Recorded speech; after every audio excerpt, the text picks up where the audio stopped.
पर कुएं का पानी बिल्कुल स्थिर था। अंधेरे में नजर आने वाले उसे काले गहरे पानी में कोई भी हलचल नहीं थी। बिल्कुल गहरा सन्नाटा। आवाज थी तो सिर्फ उसके जोर जोर से हाफने की।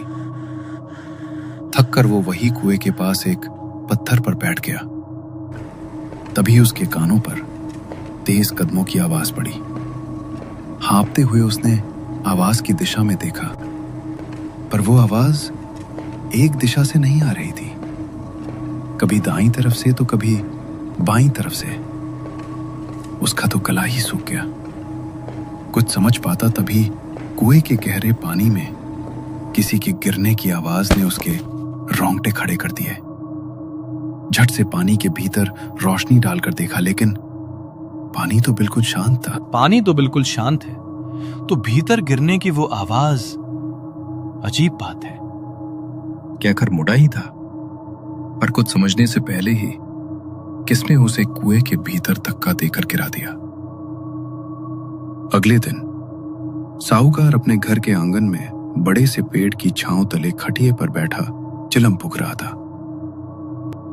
लंबा कश लगते हुए साहूकार ने कहा, हरिया, मुझे तो तुम पर ही शक हो रहा है।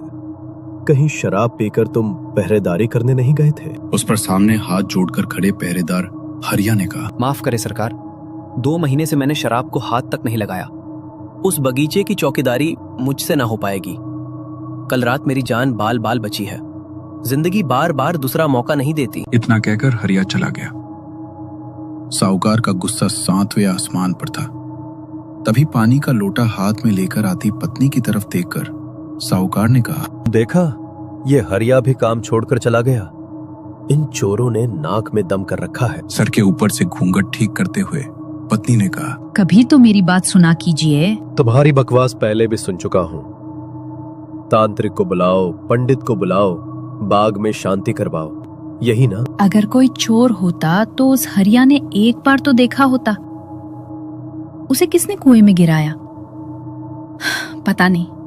हरिया से पहले वाले चौकीदार ने कहा था किसी ने उसकी छाती पर बैठकर गला दबाया, पर किसने गला दबाया पता नहीं। हरिया चौथा आदमी था। मुझे लगता है कोई आत्मा आम के पूरे बगीचे में घूमती रहती है। इन भूत पिशाच चुड़ैल से मैं न डरता। तुझ जैसी चुड़ैल को घर में खुंटे से बांध कर रखा है मैंने, समझी? घूंघट ठीक कर और घर के अंदर जा। कहकर साहूकार ने लाठी उठाई और घर से बाहर निकला। अपनी मोटरसाइकिल